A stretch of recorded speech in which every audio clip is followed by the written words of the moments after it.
Hi friends, today we are going to know how to study a poem. Let me tell you one thing, the difference between using the words read and study. The word read refers for only a casual reading. What I mean, you're reading not for remember, you're reading for information. It may be, for example, reading a newspaper. You read the newspaper to know the information, but you do not have intention to remember and to attempt an examination. So, reading is a natural activity which goes without any consciousness. But when it comes to the point of the word study, where you read everything with concentration, with the intention of remember. That is why we often hear the word study instead of read. For example, study hours, study well, focus on your studies. This way, study is the word refers to an activity of consciousness and which is you are doing with a particular purpose. It may be an intention to attempt an examination or to remember the information or to gain the knowledge. So now I'm going to discuss how a poem can be studied. Reading a poem is a simple activity where you can grasp what it is. But if you study the poem, you will become a master of understanding. If you read just casually, you cannot understand what the poet means. So, you must go for a study, not just for a reading. Reading gives the basic information, but study gives in-depth meaning of the poem. So let us see now. A poem can be studied in two ways. What are they? A poem can be studied for its theme, means a theme can cover its main idea of the poem. So this can called thematic study.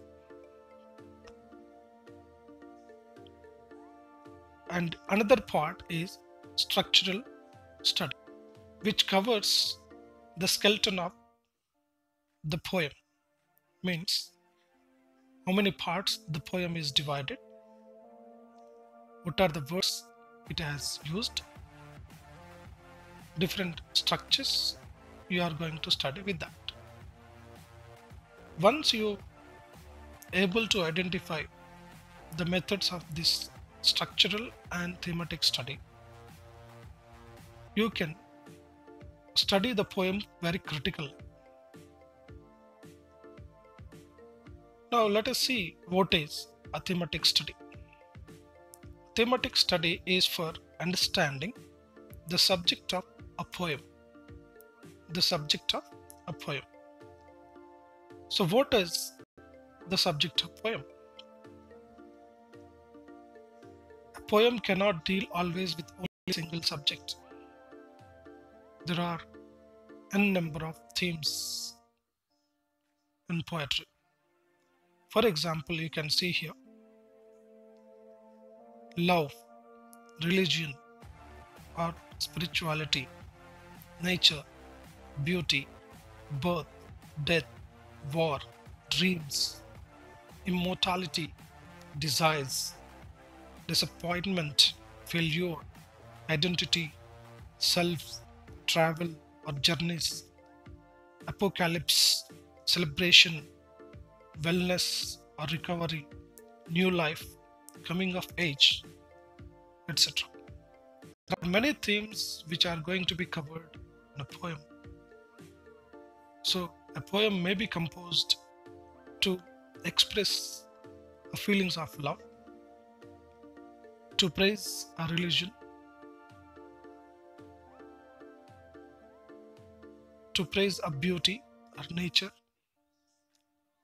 to motivate a person who failed in his examination or disappointed in his life. A poet can also describe the bravery and courage of a soldier. So there are many themes we have.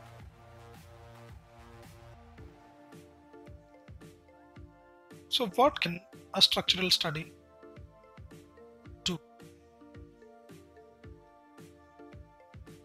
A structural study lends a hand in analyzing the theme of a poem or a story or a novel, because the structure of the poem creates an easy way to understand very effectively the intention of poet and the meaning of the poet, what the subject is covered in the poem. That's why whenever you start studying a poem, a story, a novel, or an essay, it is very important to understand the structure of it. The structure gives you a proper way of understanding the content which are covered in poem, story, or novel. Now let us see what is the structural study of poem. You can see here poet and speaker. Poet who writes poems, that's why he was called as poet, or poetess.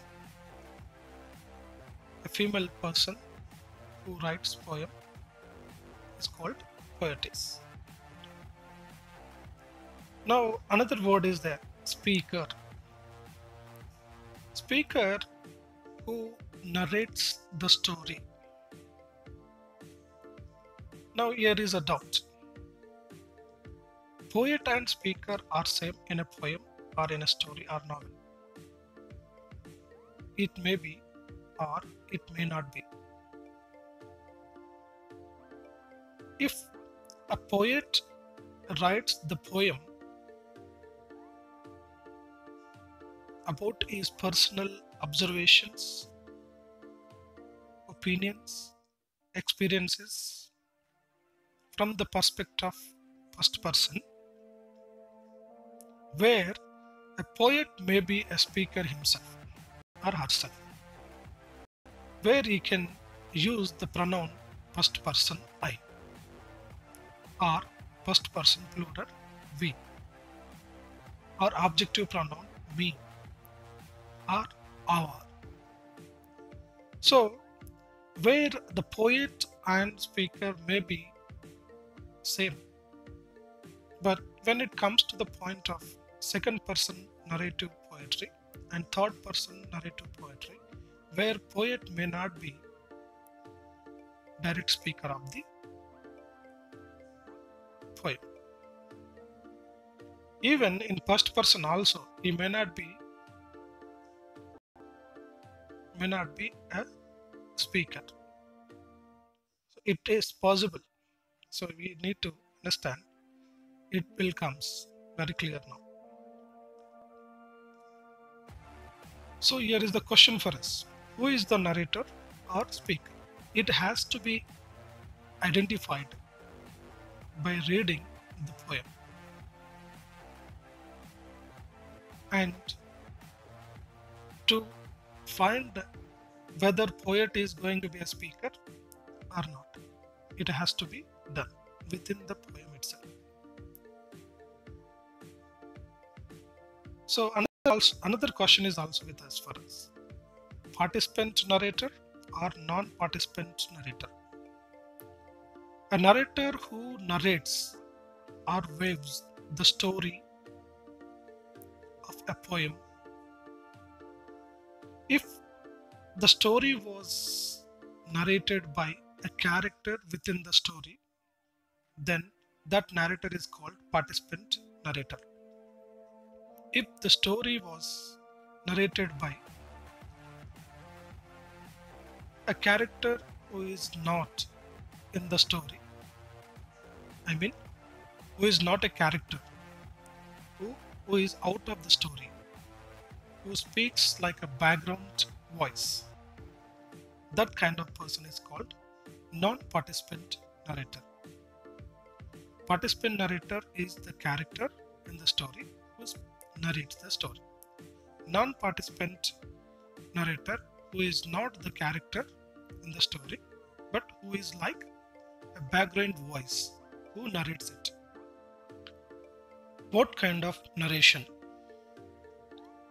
Here we have first person narrator, second person narrator, third person narrator we have. In the first person narration means where the idea or the subject which is expressed from first person perspective. The poet who uses the first person pronouns, first person singular pronoun and plural pronoun can be used, I or we. In the second person perspective, where the pronoun you is used, and third person perspective, where he or she or they can be used in a story or in a poem. This third person perspective is most of side non-participant narrators.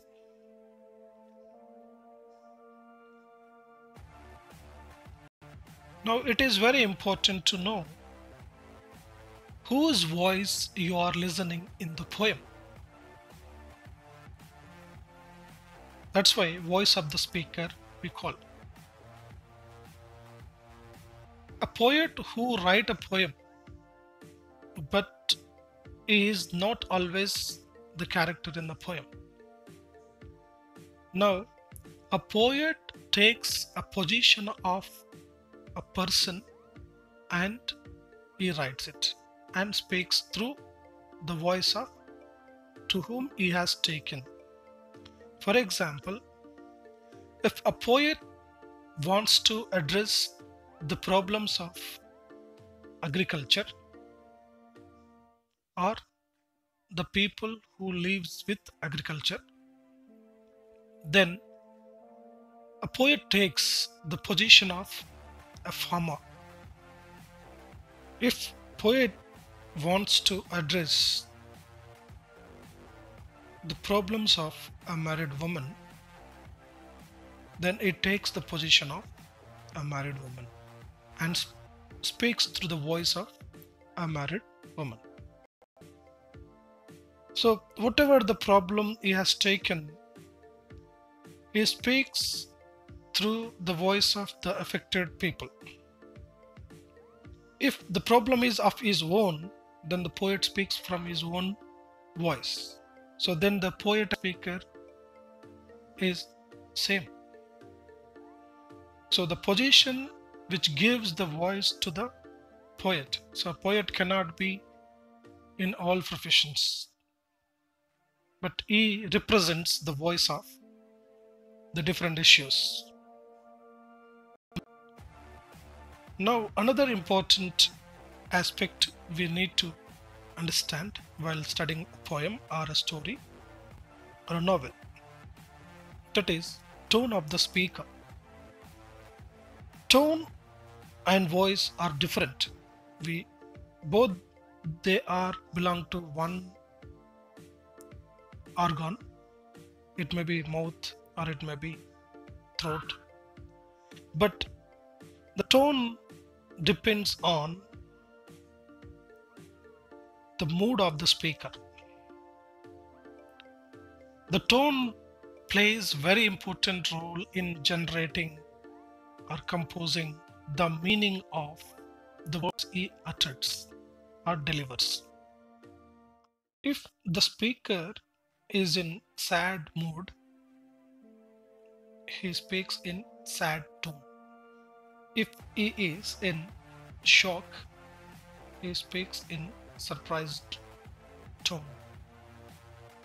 For example, if he is in the mood of an achievement, where he uses the tone of achievement, where he speaks very brightly, happily, and bravely, and very clearly. If he in the position of failure, where he cannot speak, if he tries, the tone comes very low sound, and the words may not come to his mind to express.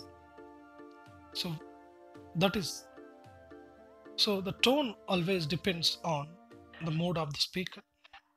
Even you can also use a satirical tone, ironical tone.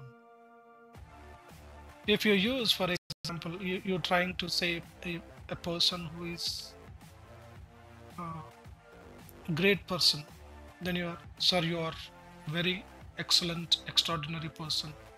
The normal tone where you can see very intention of respect. But if you use a satirical tone, the same words you uttered, but you gives a different sound in the expression of the words. Then that expression of tone generates a different meaning to the listeners.